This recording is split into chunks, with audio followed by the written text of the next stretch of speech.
అవసరం ఉంది కానీ తెలుగుదేశానికి పవన్ కళ్యాణ్ అవసరం లేదని అంటున్నారు కాబట్టి దాని మీద కామెంట్ చేయాలి. పవన్ కళ్యాణ్ అనే వ్యక్తి పార్టీ పెట్టిందంటే కాంగ్రెస్ హటావో దేశ్ బచావో అని కాంగ్రెస్ నామరూపం లేకుండా చేశారు. అలాగే వైసీపీని గెలిపించకుండా చేస్తానని 2014 వైసీపీని ఓడించగలిగాడు, టీడీపీని గెలిపించగలిగాడు. అలాగే 2019 టీడీపీని గెలిపించి అదే ఓడిస్తానని కుంభస్థానం మీద కొడతానని టీడీపీని ఓడించగలిగాడు.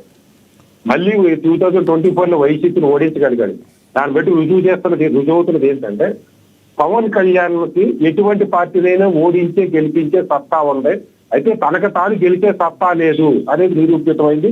అందుకనే ఇతను పొత్తులు పెట్టుకున్నాడు, పొత్తుల ద్వారా వెళ్తున్నాడు. ఎందుకు పొత్తులు పెట్టుకున్నారంటే ఒక బలమైన రాక్షసుని సంహరించడానికి దేవతలు, త్రిమూర్తులు, సప్తరుషులు అందరూ కలిస్తే కానీ రాక్షసు సంహరించలేకపోయేవారు. అలాగే ఒక బలమైన భావజాలం వల్ల వైసీపీ లాంటి పార్టీని ఓడించడానికి పొత్తులు పెట్టుకోవడంలో తప్పేమీ లేదు. మరి ప్రసాద్ గారికి ఏ విధంగా అర్థమైందో నాకు తెలియదు. ఇప్పుడు ఈ అసలు విషయానికి వస్తే, డిబేట్ విషయానికి వస్తే, మన ఇందాక వంశీ గారు కోరుకుంటున్నట్టుగా నేను అంబటి రాంబాబు గారు బయటకు రావాలని కోరుకుంటున్నా.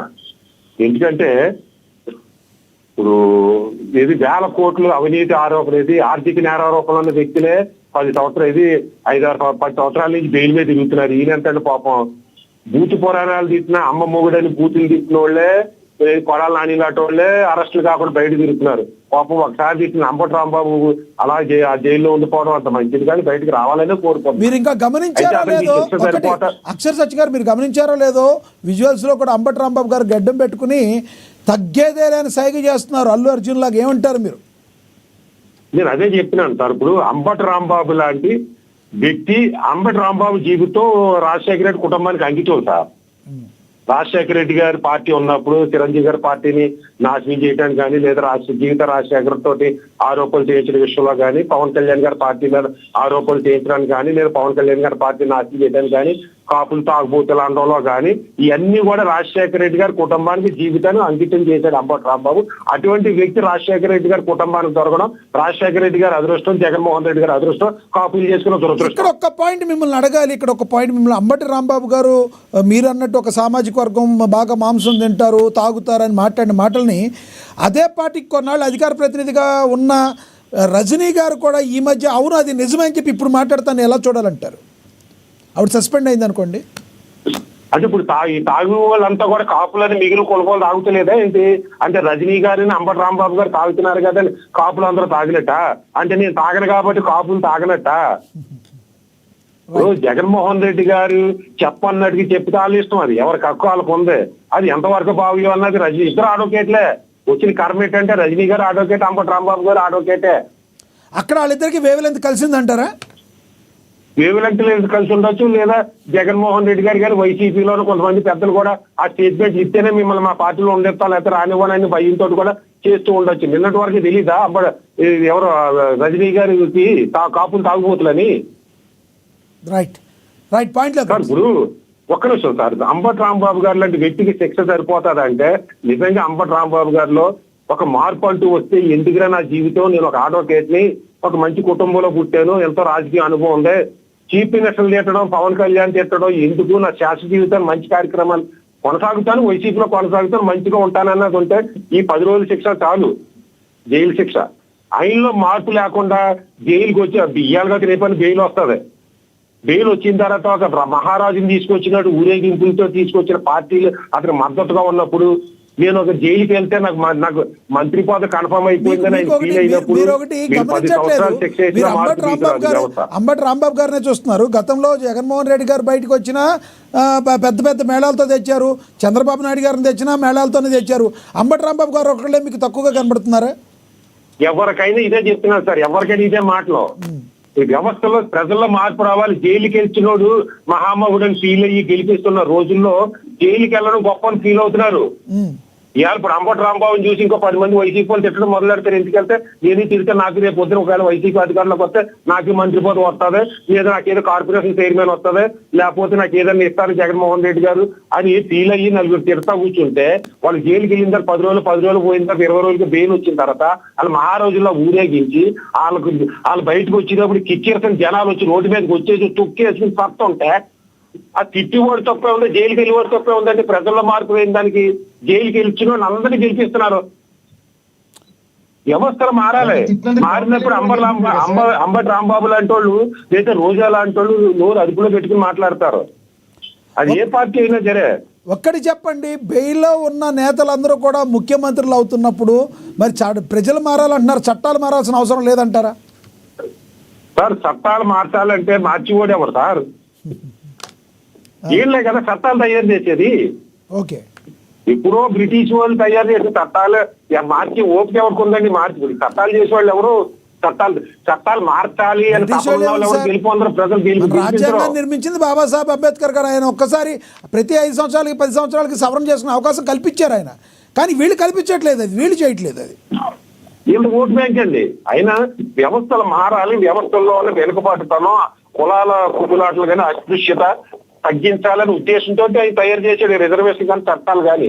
వీళ్ళకి వ్యవస్థలు మారకూడదండి, వీళ్ళు మారాలి. వీళ్ళ బతులు బాగుపడాలి, వ్యవస్థలు నాశనం అవ్వాలి. కాబట్టి వీళ్ళ చట్టాలు మార్చరు. Right sir, right. మళ్ళీ మాట్లాడతాం మీతో, మన వంశీ గారితో, మళ్ళీ విజయభాస్కర్ రెడ్డి గారితో మాట్లాడతాం. సార్ ఒక్క నిమిషం ఒక్క మాట చెప్పండి. ఇందాక పవన్ కళ్యాణ్ గారు కోరుకోవటం లేదు, తెలుగుదేశం జనసేన డెవలప్ అవటం లేదన్న మాట అన్నారు కదా కేఎస్ ప్రసాద్ గారు. దానికి విషయం చెప్పాలి. 1956 నుంచి ఇప్పుడు 2025 అంటే 70-80 సంవత్సరాల కాలంలో ఒక తెలుగుదేశం కాంగ్రెస్ పార్టీలు తప్పించి, లేదా కమ్మ సామాజిక వర్గం పెట్టిన పార్టీలు, రెడ్డి సామాజిక వర్గం పెట్టిన పార్టీలు, లేదా వాళ్ళు నిర్వహించిన పార్టీలు తప్పించి మూడో పార్టీ ఆ ఉమ్మడి ఆంధ్రప్రదేశ్ లో నిలదొక్కుకోలేదు. సర్దార్ గౌతులత్త నుంచి అనేక మంది మహామహులు పార్టీలు పెట్టారు, నామరూపాలు లేకుండా పోయింది. పవన్ కళ్యాణ్ రాజకీయాలు తెలియదు అంటున్నాడు కదా, అతనికి రాజకీయం తెలుసు కాబట్టి ఇవాళ పవన్ కళ్యాణ్ పెట్టిన పార్టీ 12 సంవత్సరాలుగా నిలదొక్కుని ఇవాళ వైసీపీ లాంటి ఒక బలమైన పార్టీని కంటిలో నిద్ర లేకుండా చేస్తుందంటే అది పవన్ కళ్యాణ్ యొక్క వ్యూహమే. అయితే పార్టీని డెవలప్ చేసి లేదన్నది బలహీనత. అది ఖచ్చితంగా ఇవాళ రేపని తెలుసుకుంటాడు, పార్టీని డెవలప్ చేస్తాడని నేను భావిస్తున్నాను. రైట్, మళ్ళీ మాట్లాడుతా సార్. ఎస్, విజయభాస్కర్ రెడ్డి గారు కంక్లూడ్ చేయండి. సార్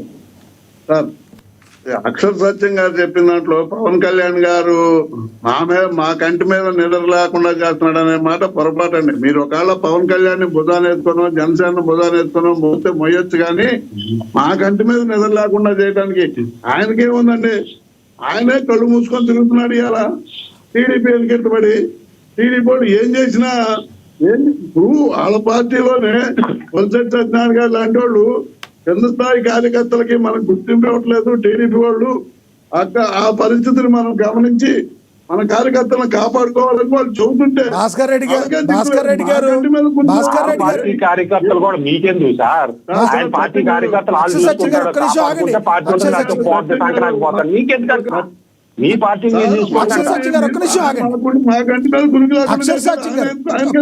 మీకెందుకంటే మీరు ఒక పార్టీ కూడా వాళ్ళు చూసుకుంటారు సార్.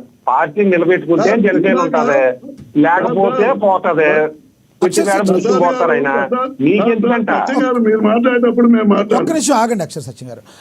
భాస్కర్ రెడ్డి గారు ఒకటి చెప్పండి. భాస్కర్ రెడ్డి గారు ఒకటి చెప్పండి. మీరు ఇందాక అన్నదానిలో ఏదో టీడీపీ వాళ్ళు ఏదో చెప్తుంటే బొలిశెట్టి సత్యనారాయణ గారిని ఏదో చెప్పారు.